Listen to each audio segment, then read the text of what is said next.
Hello friends, ഇന്ന് ഞാൻ വന്നിരിക്കുന്നത് അസേലി പ്ലാന്റിൻ്റെയും കമേലി പ്ലാന്റിൻ്റെ ഒരു കോംബോ പരിചയപ്പെടുത്താൻ വേണ്ടിയിട്ടാണ്. ഇതിൽ ആദ്യം വരുന്നത് അസേലി പ്ലാന്റ് ആണ്.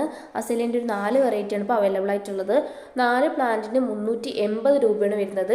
നല്ല വെയിലത്ത് നമുക്ക് വളർത്തിയെടുക്കാൻ പറ്റുന്ന പ്ലാന്റാണ് അസേലി പ്ലാന്റ്. അതുപോലെ തന്നെ അധികം കെയർ ഒന്നും കൊടുക്കാണ്ട് പെട്ടെന്ന് വളർന്നു കിട്ടുന്ന ഒരു പ്ലാന്റും കൂടിയാണിത്. ഓവറായിട്ട് വെള്ളം ഒഴിച്ച് കൊടുക്കാണ്ടിരിക്കാൻ നോക്കുക. കാരണം ഓവറായിട്ട് വെള്ളം ഒഴിച്ചിട്ടുണ്ടെങ്കിൽ ഇത് ചീഞ്ഞു പോകാനുള്ള ചാൻസ് ഉണ്ട്. അതുകൊണ്ട് ആവശ്യത്തിനുള്ള വെള്ളം മാത്രമേ ഇതിന് ഒഴിച്ച് കൊടുക്കാൻ പാടുള്ളൂ. ആ ഒരു കാര്യം പ്രത്യേകം ശ്രദ്ധിക്കുക. അത്യാവശ്യം നല്ല വെയിലത്ത് വളർത്തിയെടുക്കാൻ പറ്റുന്ന പ്ലാന്റാണ് അസേലി പ്ലാന്റ്. വീഡിയോയിൽ പ്ലാന്റിന്റെ സൈസും കാണിക്കുന്നുണ്ട്. അടുത്തായിട്ട് വരുന്നത് കമേലി പ്ലാന്റിൻ്റെ ഒരു കോംബോ ആണ്. റോസാപ്പൂക്കളുമായിട്ട് സാമ്യമുള്ളൊരു ഫ്ലവറിംഗ് പ്ലാന്റ് ആണ് കമേലി പ്ലാന്റ്. റോസാപ്പൂക്കളേക്കാൾ തിക്കുള്ളൊരു ഫ്ലവർ ആയിരിക്കും ഇതിനുണ്ടാവുക. നല്ല ഭംഗിയിൽ നമുക്ക് വളർത്തിയെടുക്കാൻ പറ്റുന്ന ഒരു പ്ലാന്റ് ആണ് കമേലി പ്ലാന്റ്. അത്യാവശ്യം വെയിലത്ത് വളർത്തിയെടുക്കാൻ പറ്റുന്ന പ്ലാന്റ് ആണ്. ഓവറായിട്ടുള്ള വെയിലത്തല്ല, അത്യാവശ്യം വെയിലത്ത് വളർത്തിയെടുക്കാൻ പറ്റുന്ന ഒരു പ്ലാന്റ് ആണ് കമേലിയ. ഇതിൻ്റെ ഒരു 4 വെറൈറ്റിയാണ് ഇപ്പോൾ അവൈലബിൾ ആയിട്ടുള്ളത്. 4 പ്ലാന്റിന് 390 രൂപയാണ് വരുന്നത്. വീഡിയോയിൽ പ്ലാന്റിൻ്റെ സൈസും കാണിക്കുന്നുണ്ട്. അപ്പോൾ ആവശ്യമുള്ളവർ പെട്ടെന്ന് തന്നെ വാട്സപ്പിൽ കോൺടാക്ട് ചെയ്യുക.